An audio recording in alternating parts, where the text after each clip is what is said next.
Merci. Écoutez, comme tous les participants, je crois que j'ai été très frappée de constater la qualité quand même et la variété, la diversité justement, des sujets, que nous avons abordés.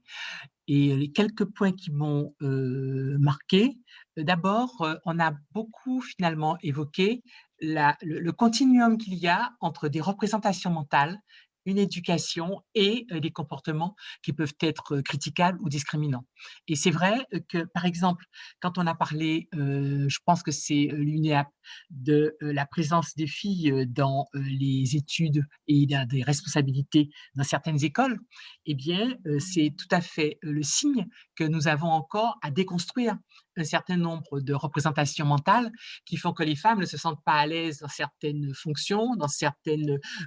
spécialités, alors qu'elles y auraient toute leur place. Le plus bel exemple, c'est justement dans les écoles d'ingénieurs, il n'y a pas beaucoup, de femmes, alors que, à l'école, elles peuvent être très bonnes en maths ou en sciences, mais,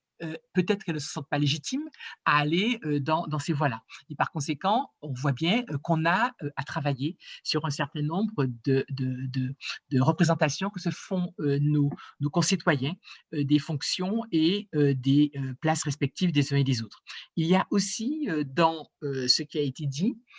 sur les écoles d'architecture, par exemple, c'est quelque chose qui m'a, intéressée parce que, on ne se rend pas compte que finalement, s'agissant de métiers de la culture, donc avec des gens, qui sont, souvent individuellement extrêmement, ouverts, et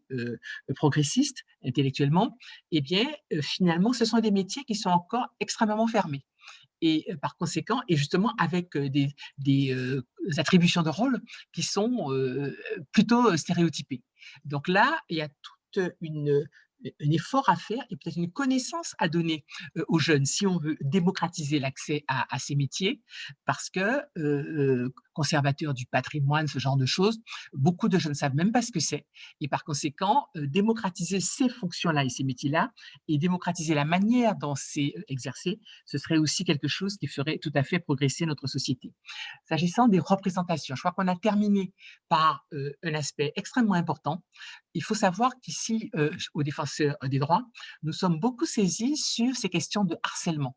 Et là encore, ce n'est pas quelque chose qui est uniquement dans des métiers exercés par des rustres, mais c'est quelque chose qui existe dans beaucoup de métiers qui étaient peut-être davantage masculins, mais où on a ouvert et il y a de plus en plus de femmes, mais le côté des blagues sexistes, des propos graveleux, etc., eh bien, ça existe encore beaucoup. Et c'est quelque chose qui crée pour les femmes un environnement intimidant ou humiliant, et par conséquent, c'est de la discrimination. Donc, lorsque dans les échanges que nous avons eus, on voit souvent, on se demande comment faire pour améliorer les choses, mais comme si ce sont des préconisations, des propos de bon sens ou des orientations de bon sens. Il faut aussi rappeler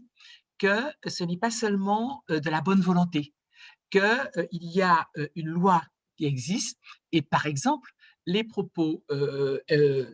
harceleurs qui sont parfois assimilés à de bonnes blagues, etc., eh bien ça peut tomber sous le coup de la loi parce que c'est de la discrimination. Et nous avons été frappés de voir que dans certains cas, eh bien, les entreprises ou les écoles étaient surprises de s'apercevoir que pour ce type de comportement, on pouvait tomber sous le coup de la loi. Donc là, c'est vrai, monsieur le directeur de l'ESSEC a raison, il faut vraiment former les jeunes pour leur expliquer que les temps ont changé et qu'aujourd'hui, un certain nombre de comportements qui parfois pouvaient passer ne passent plus et même sont devenus passibles de sanctions pénales. Enfin, dans toutes les, préconisations, qui ont été faites, dans toutes les orientations qui ont été abordées ce matin, eh bien, on voit d'une part qu'il y a une sensibilisation grandissante à ces sujets-là, au sujet de l'égalité des chances, de l'égalité pour réelle. Mais, nous avons dit aussi que, on n'était peut-être pas encore, arrivés dans la réalisation, assez loin et que donc il faut que nous passions, la période de l'intention, des bonnes intentions, à des plans qui soient structurés, qui soient évalués, qui soient chiffrés, de manière à ce qu'on puisse voir comment on progresse. Et si ce n'est pas le cas, eh bien, on n'ira pas assez loin, on ne va pas mettre véritablement en pratique tout ce que nous sentons nécessaire et tout ce dont nous avons parlé. C'est la raison pour laquelle, ici, chez le Défenseur des droits, nous sommes tout à fait pour le fait que les entreprises soient amenées à rendre compte de ce qu'elles font sur ces sujets-là, dans le cadre des renseignements non financiers qu'elles donnent sur la responsabilité sociale de l'entreprise. Nous pensons que si on n'arrive pas à ce que ce soit comme cela, quelque chose qui soit dont il soit rendu compte, on n'ira pas assez vite. Donc, bien entendu, beaucoup de choses qui ont été